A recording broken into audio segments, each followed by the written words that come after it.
네, 사랑하는 이영가족 여러분, 한 주간도 평안하셨습니까? 우리 하나님께서 오늘도 신실하게도 주의 백성들을 한자리에 불러주시고 하늘에 예비된 예배의 은혜와 또 좋은 것을 우리에게 내려주실 줄로 믿습니다. 우리 모두 자리에서 한번 일어나셔서요, 함께 이 자리에 나오신 우리 사랑하는 이영 가족들 서로 인사하겠습니다. 한 주간 수고하셨습니다. 은혜 많이 받읍시다. 인사하겠습니다. 한 주간 수고하셨습니다. 은혜 많이 받읍시다. 네, 고맙습니다. 감사합니다. 예, 우리 주님 앞에 주의 귀한 이름을 함께 부르며 예배의 자리로 나아가겠습니다. 하나님이여, 내 마음을 정하였사오니 내가 노래하며 나의 마음을 다하여 찬양하리로다. 아멘. 하나님 우리 아버지와 주 예수 그리스도로부터 은혜와 평강이 있기를 원하노라. 아멘. 다 함께 영광 찬송 드리겠습니다. 주의 인자는 끝이 없고 찬양합니다.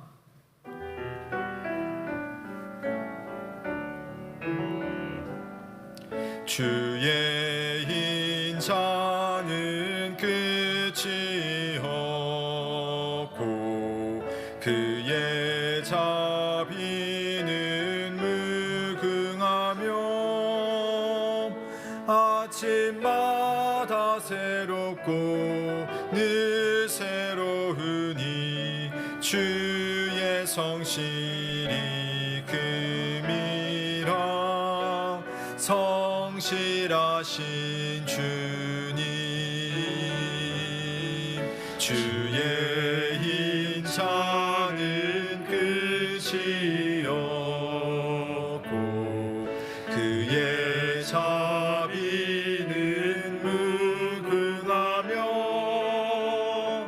아침마다 새롭고 늘 새로우니 주의 성실이 큼이라. 성실하신 주님, 주의 인자는 끝이 없고 그의 자비는 무궁하며 아침마다 새롭고 늘 새로우니 주의 성실이 큼이라. 성실하신 주님, 아침마다 새롭고 늘 새로우니 주의 성실이 큼이라. 성실하신 주님. 아멘. 모두 자리에 앉으시겠습니다. 이 시간 우리 주님께서 주신 팔복 말씀을 다 함께 낭독하겠습니다. 팔복을 낭독합니다.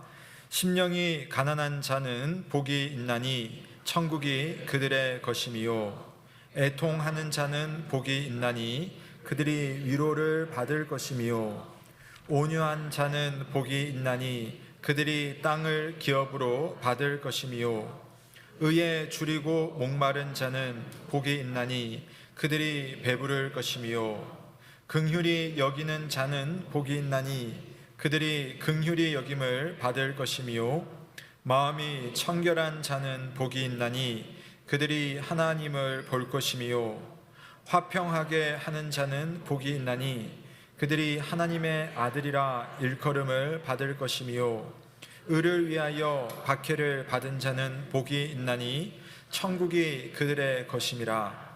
나로 말미암아 너희를 욕하고 박해하고 거짓으로 너희를 거슬러 모든 악한 말을 할 때에는 너희에게 복이 있나니 기뻐하고 즐거워하라. 하늘에서 너희의 상이 큼이라. 너희 전에 있던 선지자들도 이같이 박해하였느니라. 아멘. 사랑하는 여러분, 우리가 오늘 이 시간에도 참으로 거룩하신 하나님 앞에 참 부끄러운 이 죄가 있는 또 티끌이 많은 우리의 모습으로 나와왔습니다.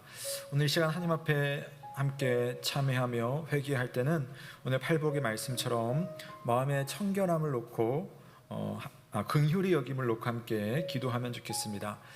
우리가 누군가를 긍휼히 여길 수 있는 이유는 내가 먼저 주님의 긍휼을 받았기 때문입니다. 주님께서 아무 자격이 없는 나에게 예수 그리스도 그 십자가의 은혜로 우리를 사랑하여 주시고 용서하여 주시고 사랑을 덧입혀 주셨는데, 나는 얼마나 그 사랑을 누군가에게 흘려보내며 또 누군가를 긍휼히 여기며 그 사람을 위해서 기도했는지, 아니면 나에게 그 사람은 그저 라이벌이며 그저 미운 사람이며 그저 내 마음속에 씹고자 하는 그러한 사람으로 남아있지는 않은지 한 주간을 돌아보며 혹시 긍휼히 여길 자를 긍휼히 여기지 못했던 나의 모습들이 있다면 이 시간 하나님 앞에 회개하겠습니다. 하나님 앞에 부끄러운 죄들, 또 사람들 앞에 부끄러운 죄들, 또 아무도 모르지만 내 자신과 하나님께서 아시는 그러한 부끄러운 것들 하나님 앞에 아뢰이며 다 함께 참회로 주님께 나아가겠습니다. 살아계신 하나님 아버지, 오늘 하나님 앞에 우리의 모습을 돌아보며 기도합니다.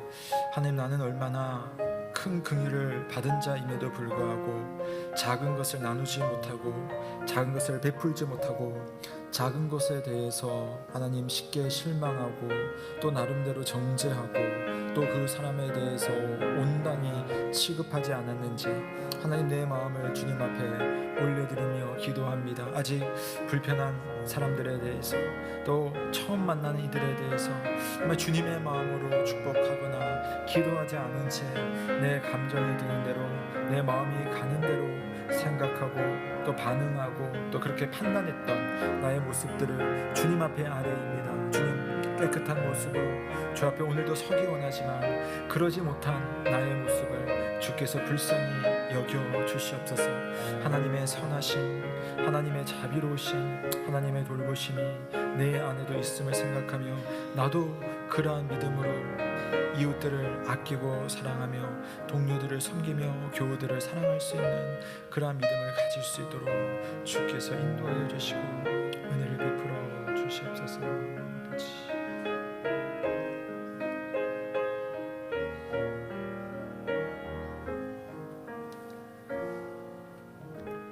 참회하는 심령에게 주시는 하나님의 음성을 듣겠습니다. 그가 우리를 흑암의 권세에서 건져내사 그의 사랑의 아들의 나라로 옮기셨으니 그 아들 안에서 우리가 속량 곧 죄 사함을 얻었도다. 아멘. 다 함께 사도신경으로 우리의 신앙을 고백합니다. 나는 전능하신 아버지 하나님 천지의 창조주를 믿습니다. 나는 그의 유일하신 아들 우리 주 예수 그리스도를 믿습니다.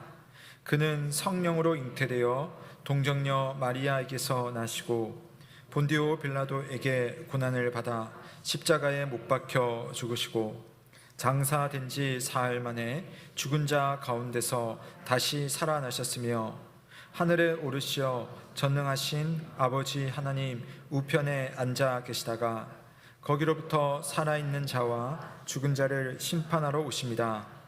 나는 성령을 믿으며 거룩한 공교회와 성도의 교제와 죄를 용서받는 것과 몸의 부활과 영생을 믿습니다. 아멘. 다 함께 찬송가 42장 거룩한 주님께 감사 찬송 드리겠습니다.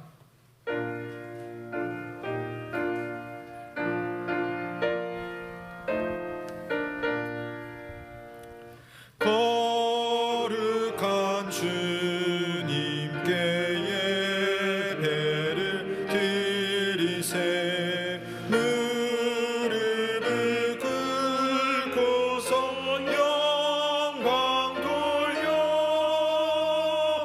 금 같은 수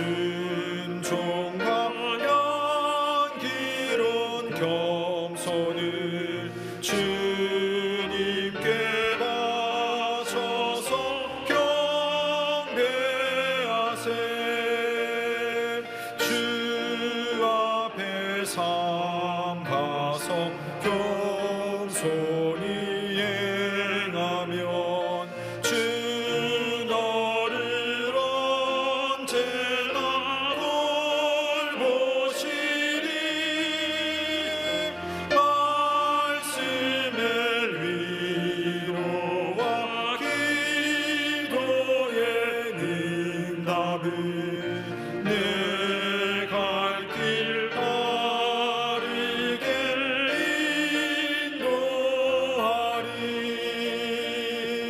주 앞에 설 때에 두려워 말아라. 가난한 우리를 도우시니 보배로운 진리와 온유한 사랑은 주님께 다 바칠 귀한 예물. 떨려서 바치는 이 작은 예물도 주님을 귀하게 받으시니 어두운 밤 지나고 새 아침 맞으니 믿음과 소망을 주시리. 아멘.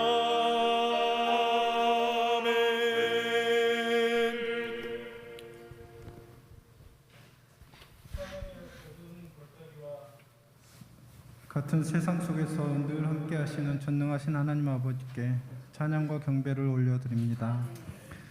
지난 한 주간도 거친 세상 속에도 애움 가족들을 지켜주시고 오늘도 거룩한 예배의 자리로 불러주시니 감사합니다. 예배드리는 이 시간 예배에 합당하지 못한 모습들과 세상의 분주한 일상들 다 내려놓고 온전한 마음과 정성을 다하여 드리는 우리의 예배를 받아 주옵소서. 교회에 다시 세상의 빛으로란 표어로 한 해를 시작한 지 6개월이 지나고 벌써 7월 하순입니다. 교회의 사명인 예배와 선교, 양육과 교제에 대하여 점검하며 다시 집중하기를 원합니다. 각 기관마다 기도의 불길이 타오르게 하시고 풍성한 기도의 열매를 거두는 교회가 되게 하옵소서. 지난주 유치부와 초등부 여름 성경학교를 은혜 가운데 마치게 하시니 감사합니다. 하나님 아버지, 내일부터 시작하는 SFC와 청년 일부 연합수련회를 주관하여 주셔서 젊은이들이 꿈을 꾸며 비전을 발견하는 복된 수련회가 되게 하시고 코로나 상황 속에서 어려움 당하지 않도록 지켜 주옵소서. 수련회를 준비하는 교육자와 교사, 섬기는 봉사자들의 귀한 섬김을 받아주시고 축복하여 주옵소서. 전쟁과 이상기후로 세계 곳곳에서 삶의 터전을 잃은 사람들과 경제적 어려움으로 고통 중에 주님의 은혜를 갈망하는 자들에게 은총을 베풀어 주옵소서. 이 시간도 땅끝에서 주의 말씀을 증거하는 선교사님들의 사역 가운데 함께하여 주셔서 선교의 열매가 넘치기를 소망합니다. 유치부로부터 작년에 이르기까지 각 기관에서 한 마음으로 드리는 예배를 흠양하여 주시고 한량한 은혜로 채워 주옵소서. 무더위 속에서 예음의 어르신들의 건강을 지켜주시고 병마와 싸우고 있는 예음 가족들 속히 회복할 수 있도록 주의 은총을 허락하여 주옵소서. 주께서 귀하게 사용하시는 잔임 목사님 영육간의 강건함을 더하여 주셔서 말씀 증거하실 때 권세 있는 말씀 선포되게 하시고 위로가 필요한 이들에겐 위로의 말씀으로 격려가 필요한 이들에겐 격려의 말씀으로 만져 주옵소서. 찬양으로 영광 돌리는 할렐루야 찬양대의 찬양을 기쁘게 받아주시고 기쁨이 충만한 시간 되게 하옵소서. 예배의 시종을 주님께 부탁드리며 생명의 주가 되시는 예수님의 이름으로 감사 기도드립니다. 아멘.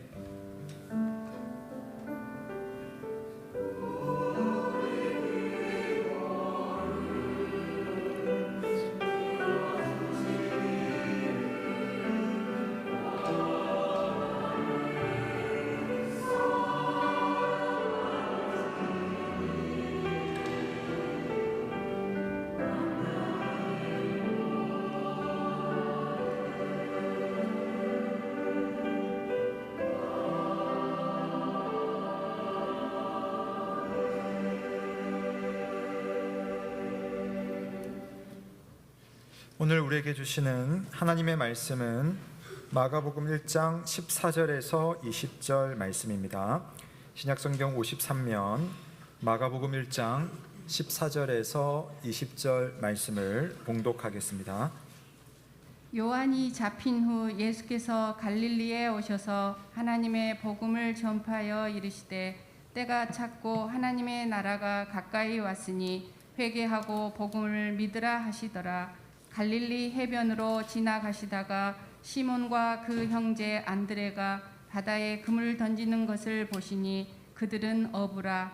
예수께서 이르시되 나를 따라오라. 내가 너희로 사람을 낚는 어부가 되게 하리라 하시니 곧 그물을 버려두고 따르니라.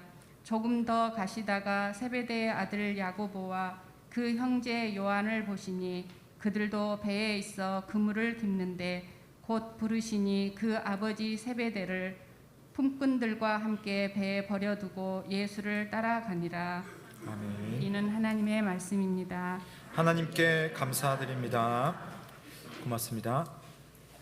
이 시간 할렐루야 찬양대가 사랑하는 자들아라는 찬양으로 성삼위 하나님께 영광을 올려드리겠습니다.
참 좋으신 우리 주님의 은혜와 평강이 오늘도 사랑하는 우리 모두와 함께하길 주님의 이름으로 축원합니다. 아멘. 이 마가복음은 예수님께서 전하시고 또 예수님께서 보여주신 이 하나님 나라에 대한 이야기입니다. 그래서 예수님께서 보여주신 하나님 나라는 어떤 나라이냐면은 우리도 그 하나님의 나라를 알 수가 있고 경험할 수가 있고 또 더더군다나 우리가 그 나라에 소속되어서 하나님 나라 백성이 되어서 살 수 있다. 이 소식이 바로 이런 복음이라고 하죠. 하나님의 기쁜 소식 복음. 그래서 오늘 이야기 역시도 바로 이 복음, 하나님 나라에 대한 이야기입니다. 그래서 예수님께서 전하신 이 하나님 나라의 한 특징적인 면을 오늘 첫 번째로 볼 수가 있고요. 두 번째는 그 하나님 나라에 참여하는 제자들, 이 제자들이 그 나라의 한 구성원으로서 부름받고 또 어떻게 살아가는 것인가에 대한 두 번째 이야기를 오늘 살펴볼 수가 있습니다. 자, 오늘 이야기의 시작은 이렇습니다. 요한이 잡힌 후라고 되어 있습니다. 요한이 잡힌 후. 이 잡혔다라고 하는 말 속에는 상당히 부정적인 뉘앙스를 아마 여러분 느끼시겠죠. 사실 이 세례자 요한은요, 예수님보다 6개월 먼저 태어나서 예수님의 오실 길을 준비했습니다. 그런 과정 속에 사람들의 칭송을 받았고 아주 높은 평가를, 좋은 평가를 받았던 사람입니다. 하지만 오늘 말씀처럼 헤롯 왕에 의해서 체포당하고 맙니다. 그 이유는 여러분 모난 돌이 정 맞는다고 하죠. 그러니까 세례자 요한은요, 그 사회의 잘못된 부분들에 대해서 그냥 가만히 있지를 않았어요. 이걸 고쳐야 된다. 기존 질서의 잘못된 부분들을 수정해야 된다라고 계속 개혁을 외쳤던 사람입니다. 더더군다나 그 당시 이 갈릴리를 다스렸던 헤롯 왕, 정확하게 말하면 헤롯 안디바, 성경에는 안디바라고 되어 있는데 헤롯 안티파스 왕이 윤리적인 문제가 참 많은 사람이었어요. 그러니까 그 중에 여러 일들이 있었지만 동생의 아내를 자기 아내로 그냥 취해버린 그런 일이 있었거든요. 그것에 대해서 세례 요한이 도덕적으로 윤리적으로 문제가 있는 처사다라고 계속 이렇게 주장을 한 겁니다. 그러니까 눈의 가시처럼 요한을 바라보고 있다가 어느 순간 기회를 틈타서 요한을 잡아버린 것이죠. 나중에는 오늘 본문에는 그것이 나오지 않지만 나중에는 또 다른 복음서에 보면은 헤롯 왕에 의해서 세례 요한이 참수형, 목이 잘리는 그런 사형을 당하는 것을 우리가 알 수가 있습니다. 여러분, 이처럼 하나님은 요한과 같은 사람들을 통해서 하나님께서 다스리시고 하나님이 원하시는 그런 어떤 선하고 바른 세상을 꿈꾸지만 세상은 그런 움직임에 대해서 상당히 미워하고 방해를 합니다. 그래서 요한이 체포를 당한 거죠. 그러나 이 복음서를 쓴 마가는 하나님의 나라라고 하는 것은 그런 어려움이 있을 수도 있고 그런 방해가 있을 수도 있지만 그럼에도 불구하고 하나님의 뜻은 반드시 이루어진다. 그분의 나라가 이 땅 가운데 고난과 방해가 있을지라도 그 나라가 이 땅에 임한다라고 하는 사실을 마가는 믿음의 눈으로 봤어요. 그가 신앙생활을 쭉 하면서 이 세상에 고통도 있고 제가 오늘 오후에 하겠지만 악도 있지만 그런 속에서도 하나님이 일하고 계신다는 것을 믿음의 눈으로 보고 그것을 오늘 이 마가복음을 통해서 아무리 사탄이 발악을 하고 아무리 세상이 하나님의 뜻에 반하는 그러한 괴계를 쓴다 할지라도 하나님의 뜻을 이루신다라는 것을 마가는 확인했습니다. 그래서 오늘 마가는 그런 측면에서 어떤 이야기를 하느냐면은 의도적으로 표현한 거예요. 요한이 잡힌 후에 예수님께서 오히려 갈릴리에 오셔서 하나님의 복음을 전파하였다. 그러니까 요한 같은 사람이 목이 잘리고 참수형을 당하면 위축될 텐데 하나님은 그럼에도 불구하고 일하시고 하나님은 그런 요한을 기억하시고 하나님은 그런 요한의 그 수고와 그 고난에 대해서 아신다라는 것을 보여주면서 하나님의 뜻이 끝까지 멈춰지지 않는다는 것을 오늘 예수님의 사역을 통해서 말해주고 있습니다.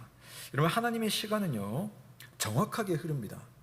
하나님의 계획표는 우리 눈에는 잘 보이지 않지만 한치의 오차도 없이 계획대로 모든 일들이 이루어지는 겁니다. 우리가 언약에서도 그걸 보았었고요.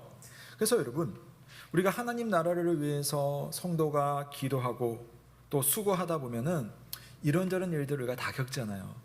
근데 그 겪은 일에 대해서 그냥 믿음 없는 눈으로 봤을 때, 그냥 이 세상의 어떤 시각으로 봤을 때는 실패하고 낙담할 일일 수도 있지만, 하나님께서는 그런 눈으로 평가하지 않고 또 그것을 통해서 오히려 하나님의 뜻이 더 진일보하고 또 그런 수고에 대해서 하나님이 기억하신다라는 사실을 생각하며 우리는 하나님께서 이끄시는 그 시간과 그 환경에 우리의 마음과 우리의 몸과 우리의 생각을 맡겨드리고 믿음으로 나아가는 것입니다.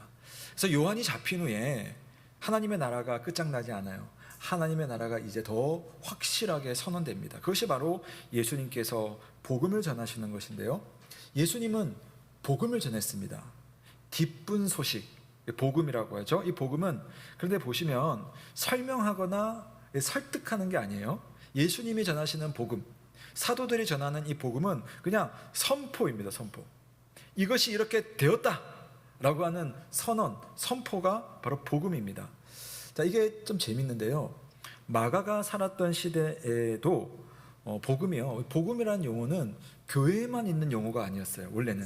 원래는 로마 황제도 이 복음이라는 용어를 썼다고 합니다. 예를 들어서 로마 시대에는 이제 제국, 나라가 계속 확장되죠. 어떻게 확장합니까? 전쟁을 해서 확장합니다.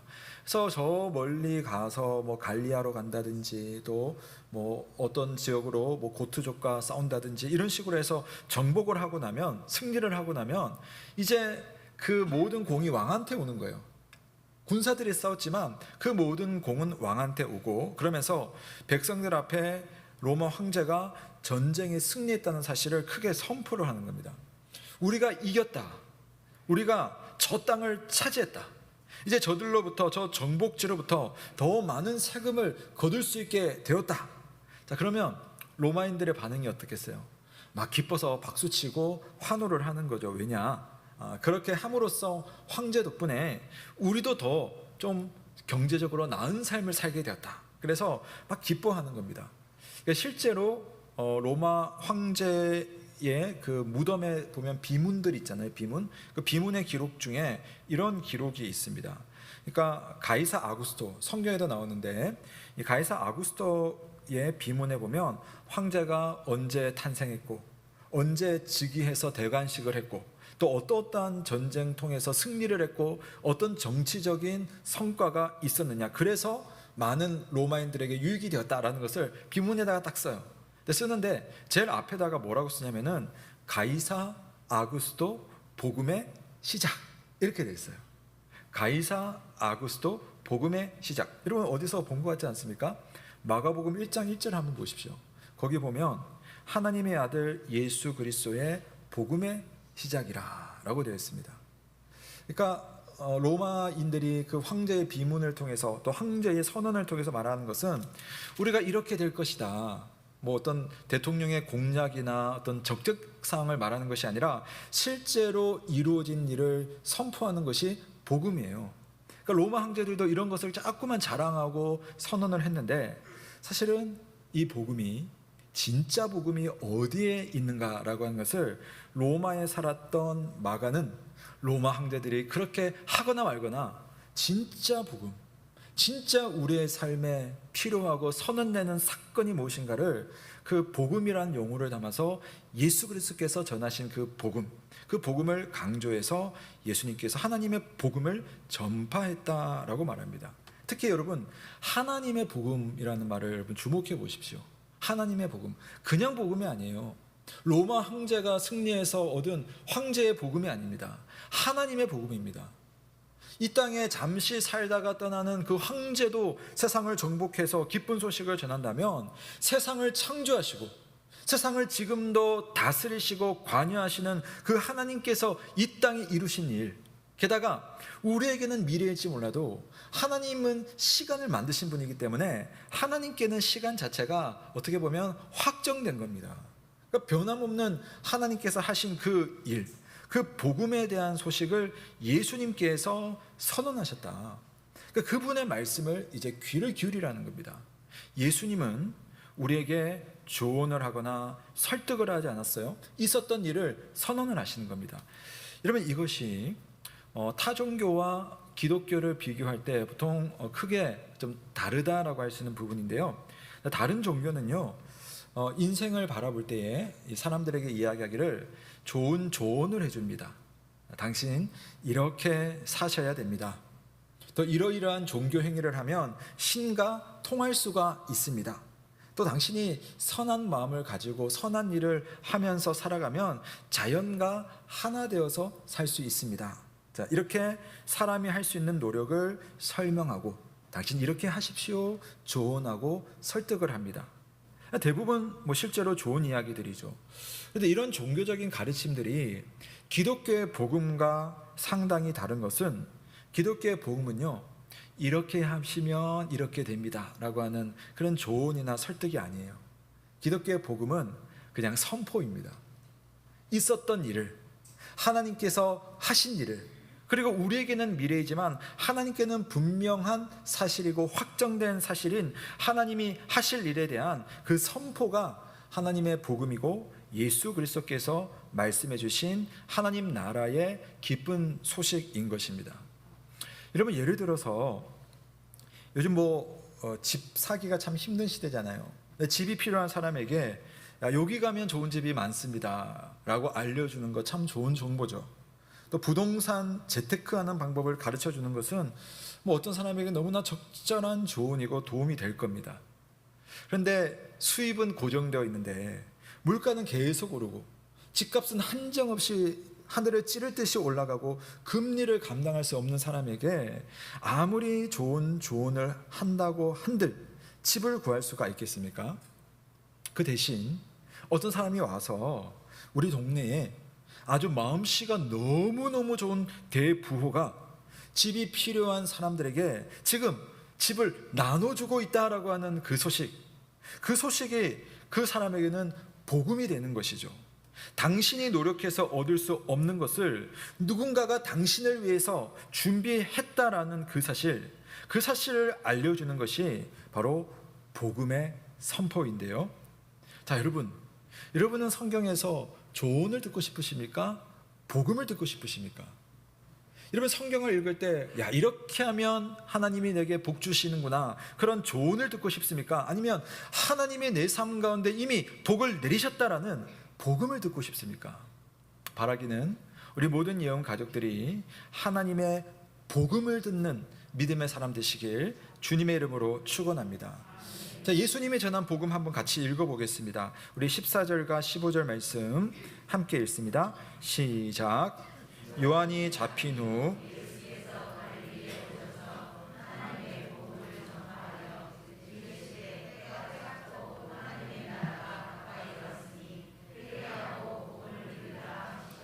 아멘. 자, 예수님께서 갈릴리에서 사실 내려오셔서 요한에게 세례를 받고 다시 갈릴리로 가셔서 하나님의 복음을 전파합니다. 사실 여기는 이제 압축적인 거예요. 여기에 자세한 설명은 없습니다. 복음에 대한 구체적인 설명은 없지만 그러나 예수님은 복음을 전파했습니다. 이 복음에 전파한 주요 내용은 뭐냐면 하나님의 때가 이르렀다. 그리고 하나님의 나라가 이 땅에 임하였다. 그 전에는 하나님이 다스리는 그 나라가 아니라 사탄이 자꾸만 발악하여서 하나님께서 주실 그 약속의 시간이 임하지 않았기 때문에 많은 사람들이 흔들리고 신앙에 어떤 어려움이 있었지만 이제 내가 옴으로써 하나님의 나라가 가까이 왔다. 그러니 당신들은 회개하고 이 귀한 기쁨의 소식을 믿으라 라고 예수님께서 말씀하셨습니다. 여러분, 여기 보시면 하나님의 나라가 가까이 왔으니 회개하고 복음을 믿으라, 이 말씀을 한번 주목해 보십시오. 제가 그동안 언약에 대한 설교를 했었습니다. 여러 가지 언약을 말씀드렸는데 그 언약의 내용을 저는 이렇게도 한번 정리를 해볼 수 있을 것 같아요. 뭐냐면 아담의 범죄로 인해서 인간은 모두가 비참한 상황에 놓여 있게 되었습니다. 그런데 하나님께서 우리 인간에게 스스로 언약, 약속을 주실 뿐만 아니라 약속을 성취하셔서 인간의 문제를 풀어주신다. 인간의 어려움을 하나님 자신이 해결해 주신다. 이게 언약의 요점이었습니다. 그래서 언약에 신실하신 하나님은 이제 잃어버린 자기 백성을 자기의 나라로 불러들여서 이제 하나님의 백성의 삶을 살 수 있도록 이제 사람들마다 하늘의 신령한 복을 내리는 때가 오게 되었다라는 겁니다. 자, 그런데 여러분, 여기 보면 하나님의 나라가 가까이 왔으니 회개하고 복음을 믿으라라고 하는데요. 이 하나님의 나라가 왔다라고 하는 것은 두 가지 의미를 좀 가지고 있어요. 제가 여러 번 말씀드렸지만 그래도 한 번 더 정리해 보겠습니다. 하나님의 나라, 그것은 하나님이 통치하셔서 하나님이 우리에게 주시는 복되고 완전하고 정말 너무나 좋은, 우리가 소위 말하는 천국이 하나님의 나라입니다. 근데 한편으로는 하나님의 나라는 예수 그리스도와 함께 이미 왔습니다. 왜냐하면 사탄이 꽉 붙들고 하나님의 백성들이 하나님의 나라로 들어가지 못하도록 계속해서 우리를 넘어뜨리려고 했지만 예수 그리스도의 그 십자가의 죽음과 부활을 통해서 이젠 더 이상 사탄의 그 어떤 괴계와 사탄의 그 노력이 아무 쓸모없는 그런 일들이 일어나게 된 겁니다. 그래서 하나님의 나라는 가까이 왔다, 이 말은 이미 왔다는 말입니다. 근데 또 한편으로는요, 하나님의 나라는 아직 완성되지는 않았습니다. 제가 많이 이야기했잖아요. 여러분, 지금도 우리는 하나님 나라 백성으로 이미 부름받았지만 이 땅에 사는 동안에는 끊임없이 우리는 죄와 싸우고 있습니다. 끊임없이 우리를 넘어뜨리려고 하는 그런 일들이 있습니다. 그럼 못을 박아놨어요, 벽에다가. 근데 이제 그 못이 보기 싫어서 못을 뺐습니다. 근데 못은 없어요. 그러나 못이 박혀 있었던 흔적은 남아있거든요. 그러니까 사탄은 더 이상 우리의 영혼을 죽일 수 없고 지옥으로 끌고 갈 수 없지만, 그러나 그 죄의 흔적이 남아서 우리는 자꾸만 죄와 싸울 수밖에 없는 그러한 이 시대를 살고 있는 겁니다. 그래서 오늘 말씀도요, 하나님의 나라는 이미 임했다. 그러나 아직 과정 중에 있기 때문에 우리가 하나님 앞에서 회개할 일에 대해서는 회개하되, 그러나 하나님께서 우리에게 이루신 그 놀라운 사실, 그 복음에 대해서는 반드시 믿으라. 그 믿음을 가지고 우리가 오늘을 살아야 될 것을 말씀하고 있습니다. 사랑하는 여러분, 여러분은 신앙생활을 잘 하기 때문에 하나님의 은혜를 받거나 하나님의 백성이 된 것이 아니죠.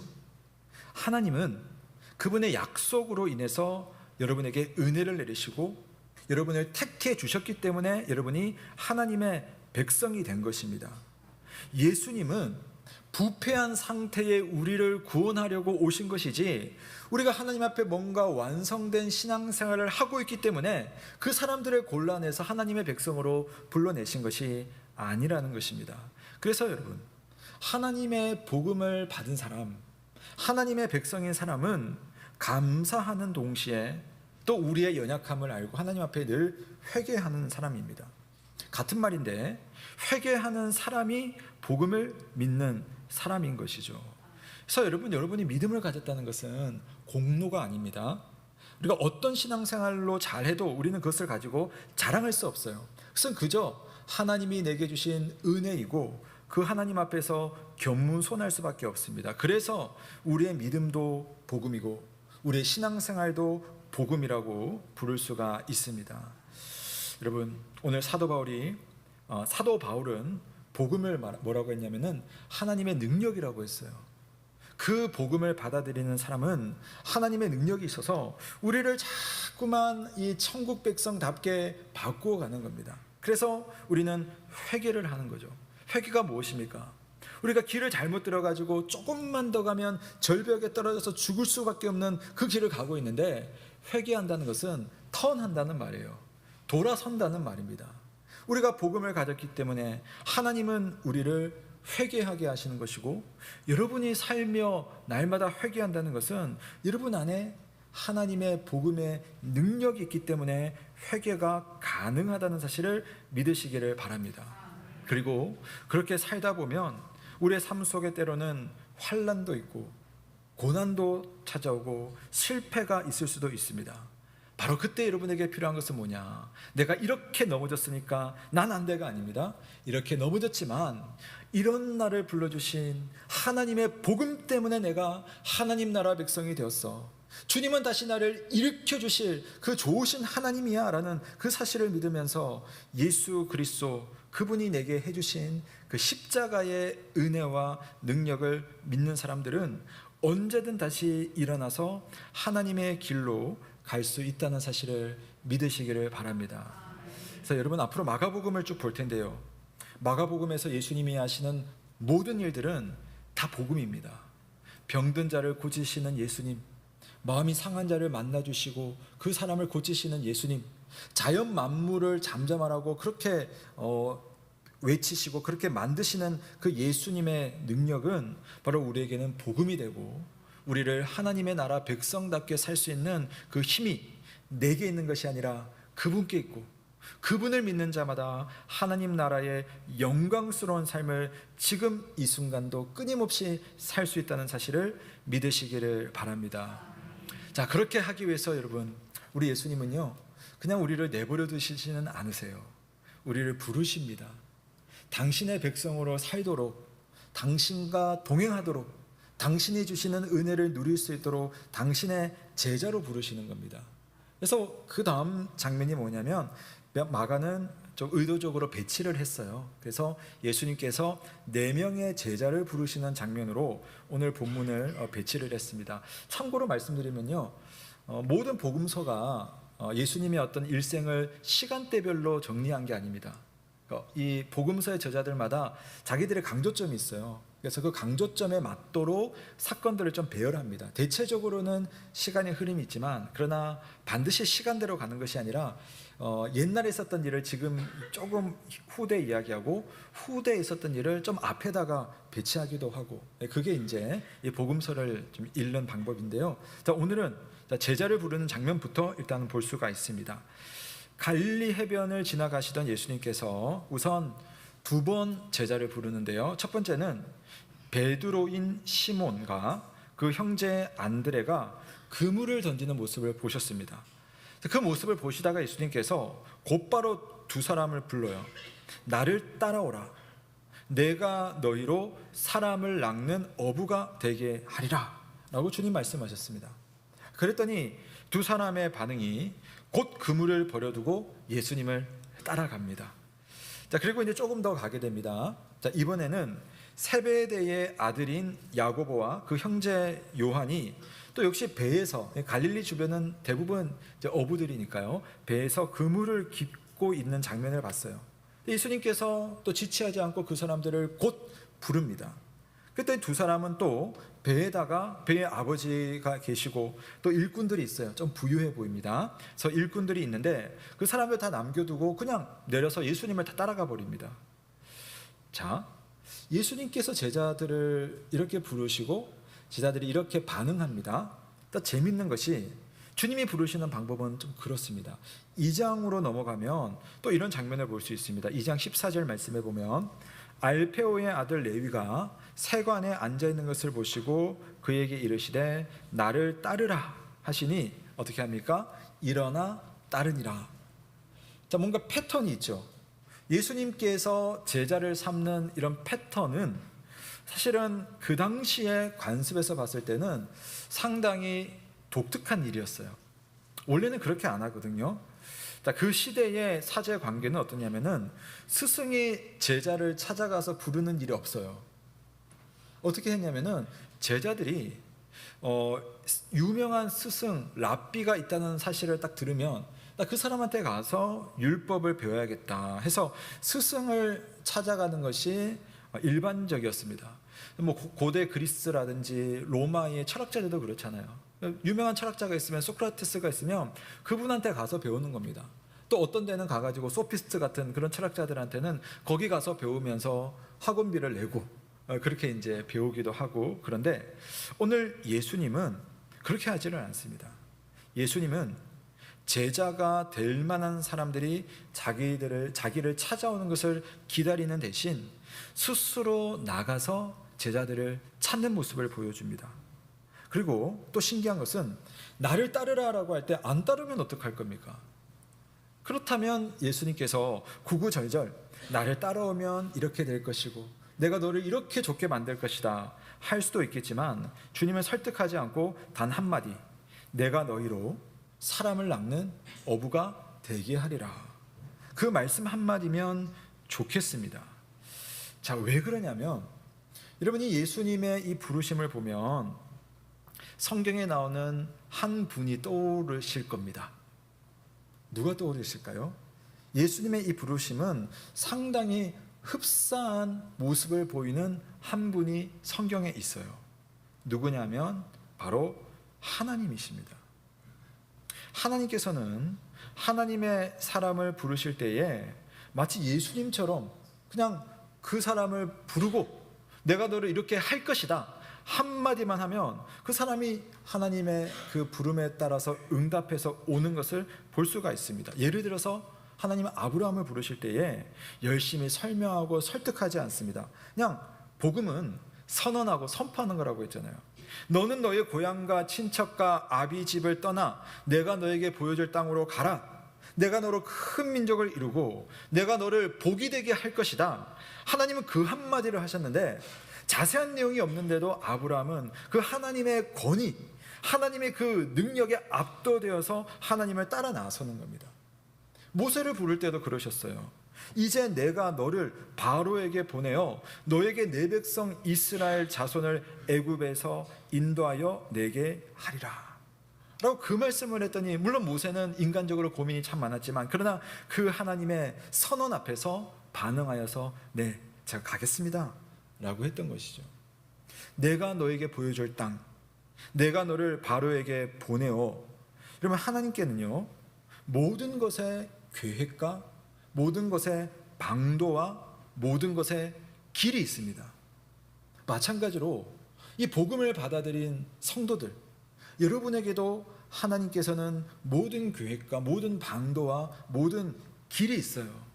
복음을 받는 사람, 복음을 듣는 사람, 예수를 붙드는 사람에게는 하나님의 모든 지혜와 모든 능력이 총체적으로 준비되어 있습니다. 다만 하나님이 우리를 그렇게 부르실 때에 그걸 어떻게 너희들에게 구현할 것이다 라고 설명하지는 않습니다. 설득하기 위해서 이렇게 할 거야 계획을 말해주지 않죠.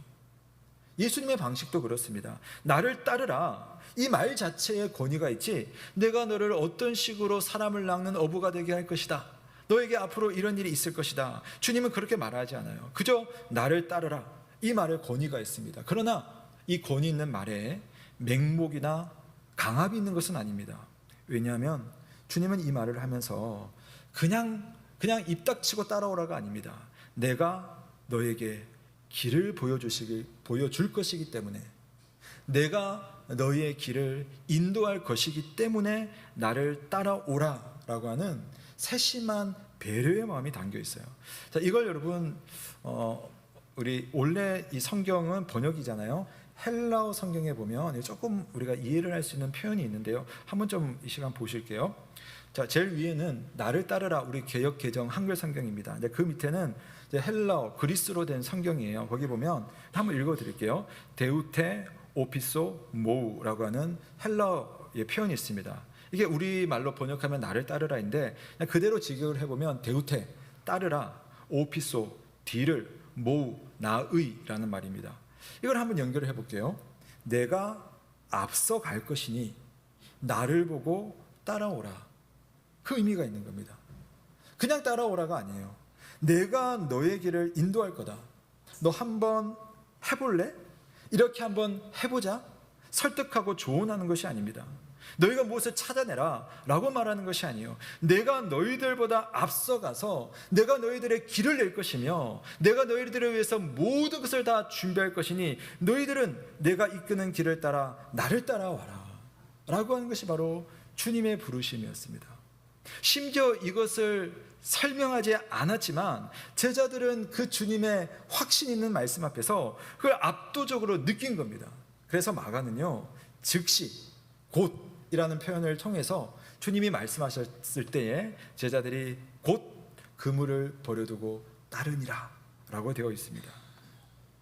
사랑하는 여러분, 마가복음은 우리에게 예수님의 부름과 또 그 부름의 응답에 대해서 생각을 하게 합니다.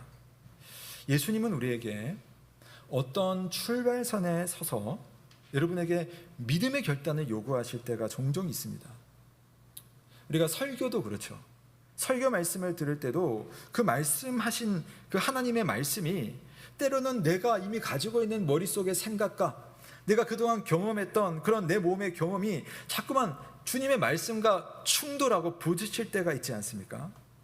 그때마다 하나님의 말씀을 듣고 말씀의 내용대로 가면 괜찮을까? 이렇게 순종하면 내 삶이 풀리긴 할까? 혹시 다른 변수가 생기거나 꼬이지는 않을까?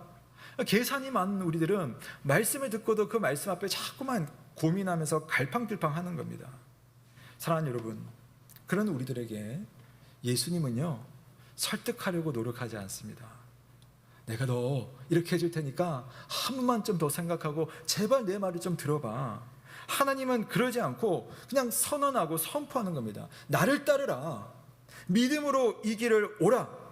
너희가 길을 찾는 것이 아니라 내가 너희들에게 길을 만들 것이고 내가 너에게 길을 보여줄 것이니 너 내 말 듣고 나를 따르라. 주님께서 말씀하시는 그 말씀의 내용은 우리로 하여금 결단하도록 그렇게 요구하시기도 하는 겁니다. 예수님은요 가끔 또는 종종 우리를 부담스럽게 하십니다. 그분의 나라의 백성으로서 그분을 따라가는 성도들은 하나님의 부담스러운 말씀을 듣지 않을 수가 없는 것 같아요. 오늘 야고보와 요한의 경우도 마찬가지입니다. 이 사람들은요 오늘 말씀을 보면 재산이 있는 사람들이었어요. 그러니까 아버지를 배에 버려두었다. 그런데 품꾼도 함께 배에 버려두었다는 것은 그 정도로 재산이 있는 사람이었다는 겁니다. 그래서 예수님을 따르기 위해서 이 사람들은요 그런 편한 길보다는 가난한 길, 고생길을 자처했는데 그것이 바로 예수님의 부르심이었다는 거죠. 사실 오늘 20절 말씀 한번 보십시오. 그 아버지 세베대를 품꾼들과 함께 배에다가 버려두고 예수를 따라가니라. 성경은요 자녀들로 하여금 부모를 어떻게 하라고 했어요? 공경하라고 했잖아요. 부모를 잘 섬기는 것이 하나님의 뜻입니다. 근데 심지어 예수님은 아주 비장하고 매정한 느낌을 주는 그런 어떤 상황도 만들어내는 겁니다. 부모를 미워하거나 부모를 싫어하거나 부모를 그냥 버려버려라 그런 뜻은 아니죠. 만약에 어떤 종교단체에서 부모를 버리고 우리를 따르라, 재산을 다 내어놓고 우리 공동체에 들어오라 한다면 이상하게 느낄 겁니다. 사입이 아닌가? 그렇게 하겠죠. 하지만 이 말을 또 이 상황을 예수님께서 하신다면 이게 달라지는 겁니다. 예수님께서 우리의 삶에 결단하라고 한다면 그 결단이 가지고 있는 그 과정과 그 목적에는 하나님의 선한 일이 있습니다. 저는 이 말씀 속에 이 구절에 버려두고라는 이 표현이 참 귀한 번역이라고 생각을 하는데요. 그물을 버려두고 또 아버지 세베대를 배에다가 버려두고 라고 표현을 했습니다. 그러니까 인간적으로는 어떻게 보면 아픈 거잖아요. 내 가족을 버려둔다. 얼마나 아픈 일입니까? 근데 여러분 이 버려두고라는 말에 가장 적합한 분, 가장 어울리는 분이 사실 바로 이 자리에 계십니다. 예수 그리스도시죠. 그분은 모든 것을 버려두고 이 사람들을 만나려고 오신 겁니다. 성자 하나님이신 예수님은 하늘의 보좌를 버려두고 이 땅으로 내려오셨습니다. 하나님이신 분이 하나님의 영광을 버려두고 먼지투성이 사람의 몸을 입으신 겁니다. 내 사랑하는 아들, 내 기뻐하는 자라 하신 하나님 아버지와의 그 사랑의 교제를 버려두고 십자가에서 죽으시기 위해서 예수님은 이 땅에 오셨고 자기의 생명마저 다 버리셨습니다. 그런데 무엇이 신기합니까? 이렇게 제자들에게 버리라고 하신, 나를 따르라고 하신 예수님은 스스로 모든 것을 버려두심으로 사실은 제자들을 위한 모든 것을 살뜰히 챙기신 분입니다. 내가 버렸다고 생각하지만 사실은 주님은 이 제자들에게 그리고 우리들에게 모든 것을 주시는 분이심을 믿으시기를 바랍니다. 주님이 우리를 용서하셨고, 주님이 우리를 회복해 하시고, 주님이 우리와 하나님과의 끊어진 교제를 이어주시고, 주님이 우리에게 교회를 주시고, 주님이 우리에게 생명을 주시고, 주님이 하나님의 영광을 우리 영광 되게 하시고, 주님이 죽은 우리를 영원한 생명의 은혜를 챙겨주시려고 자기의 모든 것을 버리셨다는 사실에 감사할 수 있기를 주님의 이름으로 축원합니다. 그래서 내가 버렸다고 생각하지만 사실 그 버림을 통하여서 내가 짊어진 것을 가볍게 하고 예수님을 더 잘 따라가게 하는 그런 하나님의 은혜, 그 은혜를 따라가면 주님이 더 좋은 것으로 우리를 채워주시는 줄로 믿습니다.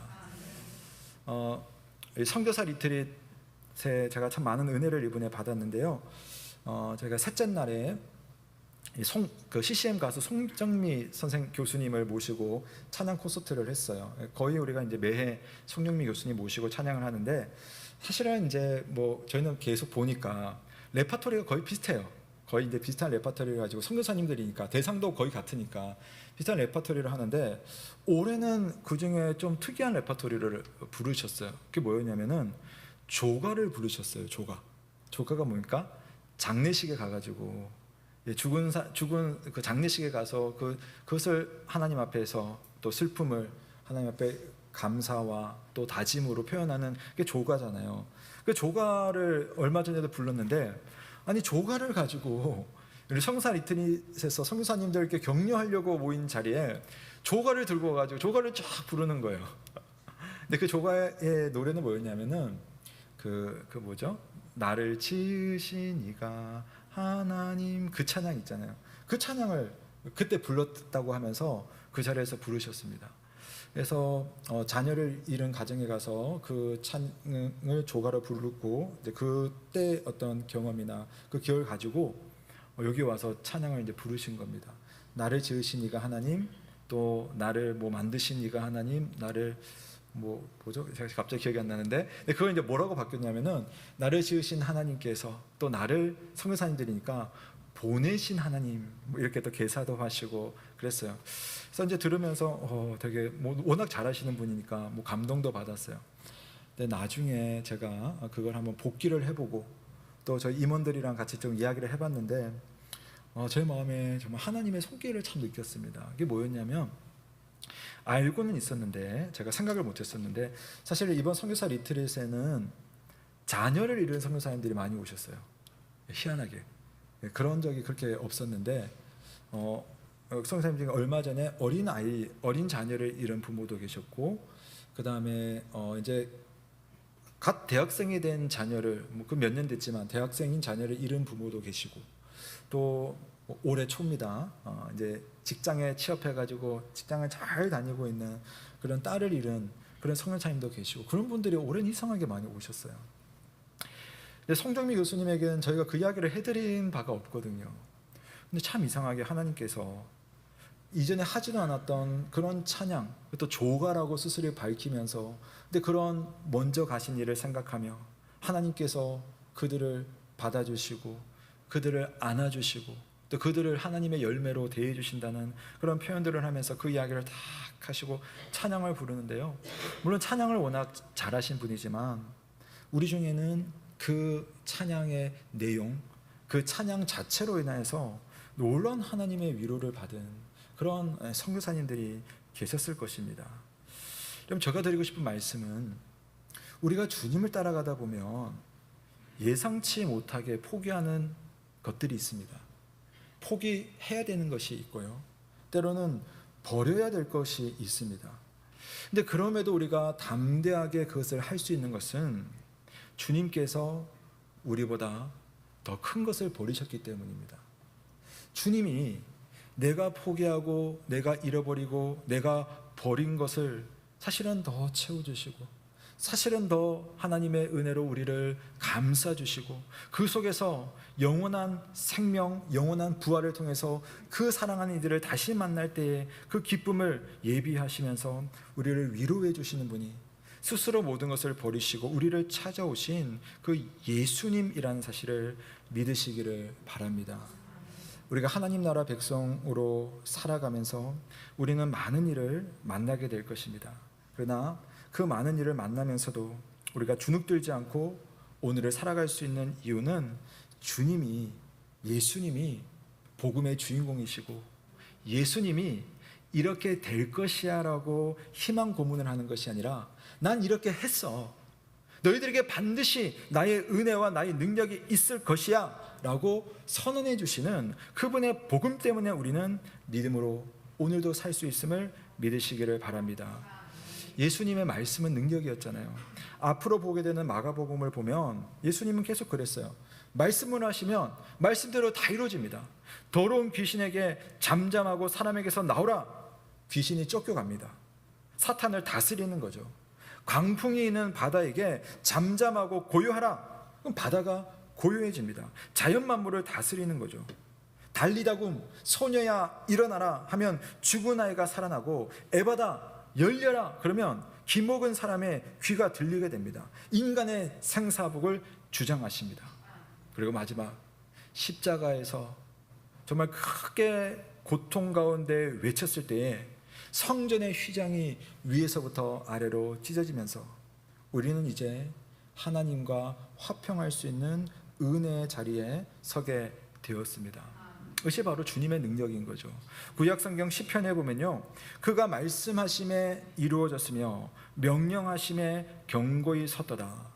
세상을 창조하신 그 하나님의 능력이 오늘 예수님에게 고스란히 있고, 예수님의 그 말씀을 듣는 자, 그 말씀을 믿는 자, 그 말씀을 신뢰하며 그 말씀에 순종하는 자, 나를 따라오라. 얼핏 보면 부담스러운 부르심이지만 그 부르심이 하나님의 은혜이며, 그 하나님의 은혜를 따라 만나는 인생의 고난과 슬픔과 괴로움조차도 하나님의 놀라운 은혜로 아름다운 열매를 맺게 되는 줄로 믿으시기를 바랍니다.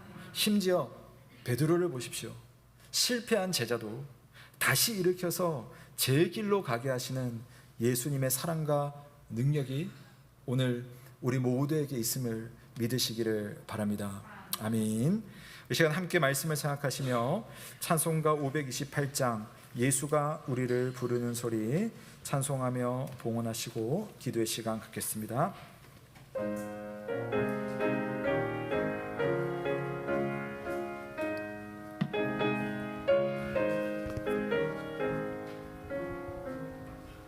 예수가 우리를 부르는 소리 금성 부드러워 문 앞에 나와서 사면을 보며 우리를 기다리네. 오라 오라 방황치 말고 오라. 죄 있는 자들아 이리로 오라. 주 예수 앞에 오라. 간절히 오라고 부르실 때에 우리는 지체하랴. 주님의 은혜를 외안히 받고 못 들은 채 하려나. 오라 오라 방황치 말고 오라. 죄 있는 자들아 이리로 오라. 주 예수 앞에 오라. 세월이 살같이 빠르게 지나 쾌락이 끝이 나고 사랑의 그늘이 너와 내 앞에 들리며 하리우네. 오라 오라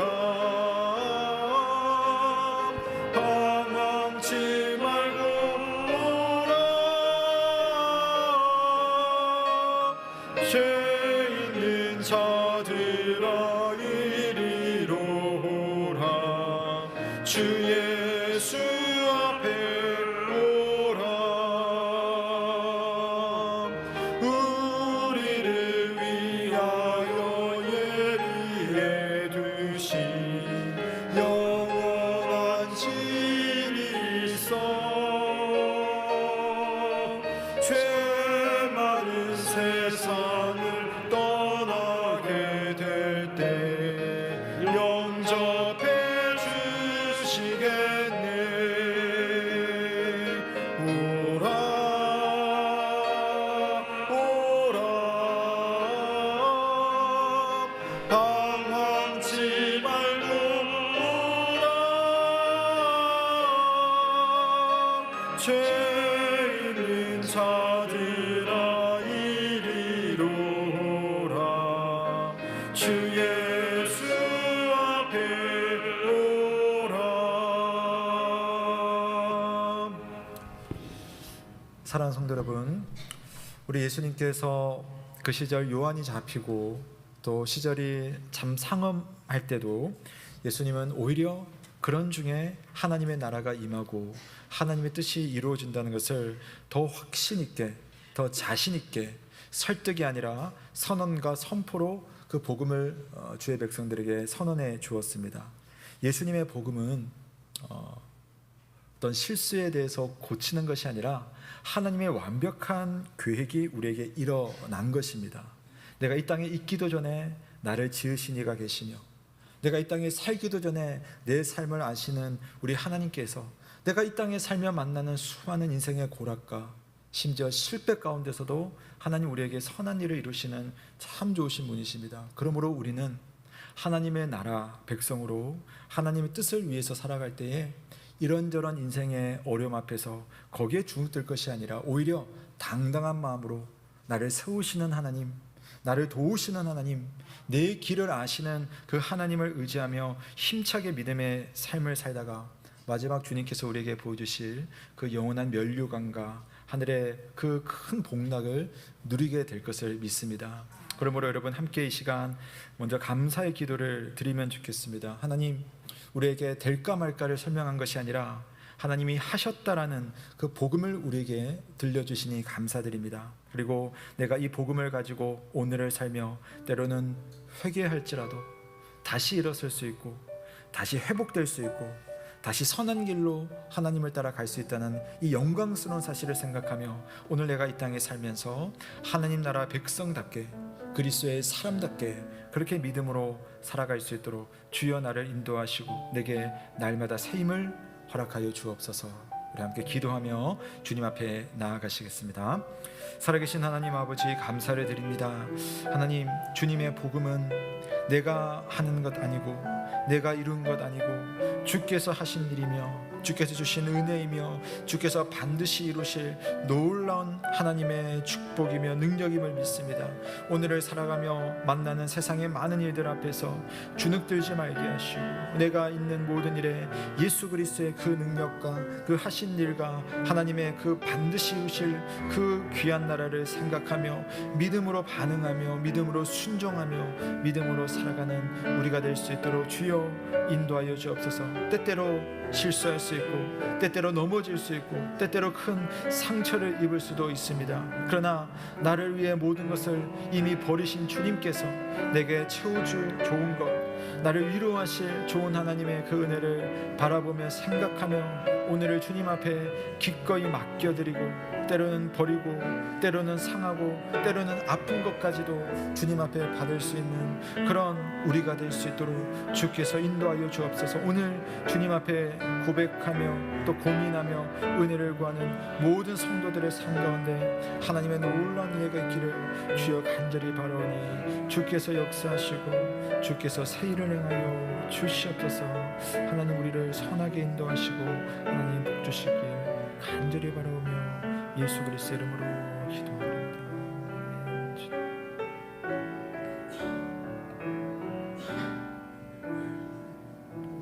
하나님, 우리가 우리의 노력이나 우리의 능력이나 우리의 공로나 또 우리의 성품으로 하나님 백성 되는 것이 아니라 여전히 부끄럽고 비참한 죄인이지만 오직 하나님의 그 귀하신 그 뜻을 따라 예수 그리스도의 그 십자가의 능력과 은혜와 또 죽음과 부활로 인하여서 우리가 하나님의 백성이 되었다는 그 귀한 소식으로 인하여서 감사를 드립니다. 주님은 복음으로 우리를 이끄시고 복음으로 우리를 일으켜 세우시는 하나님이시오니 하나님, 내 눈에 보이는 것으로 내 삶을 감히 평가하지 말게 하시고 하나님이 하실 일을 의지하고 하신 일을 신뢰하며 오늘을 살아가는 우리가 되게 하여 주옵소서. 어려운 중에 주님 보게 하시고 또 잃어버린 중에 하나님을 신뢰하게 하시고 때로는 결단하며 주님을 위해서 버려야 할 때 그 또한 하나님의 좋으신 은혜 속에 있음을 생각하며 그 믿음의 길을 갈 수 있는 우리가 되게 하여 주옵소서. 바라옵기는 예수 그리스도의 좋은 제자가 되어서 하나님 나라의 의와 하나님 나라의 뜻을 이루는 하나님 나라의 귀한 백성 될 수 있도록 주께서 우리를 인도하여 주옵소서. 주께 예물을 올려드립니다. 주님 받아주시고 우리 성도들의 삶 가운데 좋은 것으로 채워주시고 또 하나님의 나라에 귀하게 사용하여 주시길 간절히 바라옵니다. 모든 것 감사를 드리며 살아계신 우리 구주 예수 그리스도의 이름으로 기도드립니다. 아멘. 감사합니다. 몇 가지 교회 소식을 전해드리겠습니다. 우선 우리 여름 사역에 대해서 말씀드립니다. 우리 유치부, 초등부 지난주에 여름 성경학교를 잘 종료를 했었고요. 내일부터는 우리 SFC 청년 일부 연합 수련회가 있습니다. Youth with Jesus, 예수님과 함께하는 푸른 삶이라는 그런 제목으로 말씀을 함께 나눌 텐데요. 월요일부터 수요일까지 장소는 조금 멉니다. 거창까지 갑니다. 그래서 우리 아이들 좀 특별한 경험도 좀 하고 또 좀 쉬기도 하고 놀기도 하고 또 말씀 집회도 하고 특강도 하고 그렇게 준비를 하고 있으니까 여러분 많이 기도해 주시면 좋겠고요. 특별히 이번 주강사는 우리 교회에서 사역하셨던 심동환 목사님께서 마침 거창에 계세요. 그래서 말씀을 부탁드렸고 흔쾌히 하기로 했습니다. 잘 다녀올 수 있도록 여러분 기도해 주시고요. 더불어서 금주 화요일 수요일 새벽 기도회와 수요 기도회를 좀 안내드리겠는데요. 지금 우리가 이제 교역자가 이제 가을께쯤 아마 올 수 있을 것 같아요. 지금 시기가 그래서 김신대 목사님께서 모든 부서를 지금 다 하고 계시잖아요. 그래서 이번 부서도 목사님이 이제 준비를 하고 있는데 아무래도 좀 저도 좀 도와주면 좋겠다는 그런 마음이 있어가지고요. 수련회를 좀 같이 다녀오려고 합니다. 그래서 월화수 월요일에는 새벽 기도가 있는데 저희가 없어서 화요일 수요일 새벽 기도회와 수요 기도회는 모이지 않으려고 합니다. 다만 화요일 수요일 새벽 기도회는 유튜브 영상을 송출하니까요. 그때 이제 기도하시는 분들은 죄송하지만 유튜브로 좀 보시면 좋겠고요. 기도하시면 좋겠고 수요 기도회는 여러분 각자 가정에서 우리 자녀들을 위해서 좀 기도해 주시기를 부탁드리겠습니다. 나머지 내용은 주보를 참조하시면 되겠습니다. 모두 자리에서 한번 일어나겠습니다. 자, 우리 옆에 계신 분 한번 우리 한 주간을 좀 축복합시다. 이번 한 주도 주님의 능력으로 승리합시다. 우리 한번 인사하겠습니다. 이번 한 주도 주님의 능력으로 승리합시다. 감사합니다. 우리 다 함께 마침 찬송하시고 강복 선언으로 예배를 마치겠습니다. 우리 1절, 2절, 4절 찬송하겠습니다. 그 선한 힘에 고요히 감싸요 그 놀라운 평화를 누리며 나 그대들과 함께 걸어가네 나 그대들과 한 해를 여네 지나간 어두운 어둠의 날들이 무겁게 내 영혼 짓눌러도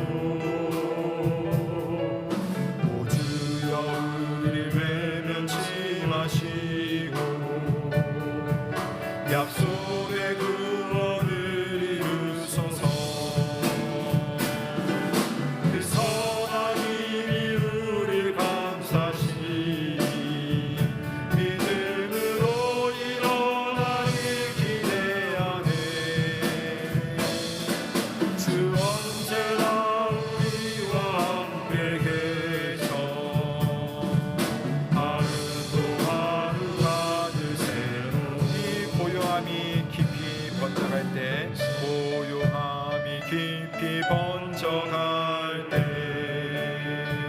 저 가슴 벅찬 노래 들리네. 다시 하나가 되게 이끄소서. 당신의 빛이 빛나는 이 밤, 그 선한 이름을 감사시 믿음으로 일어나기 기대하네. 주 언제나 우리와 함께 계셔. 하루 또 하루가 되세요.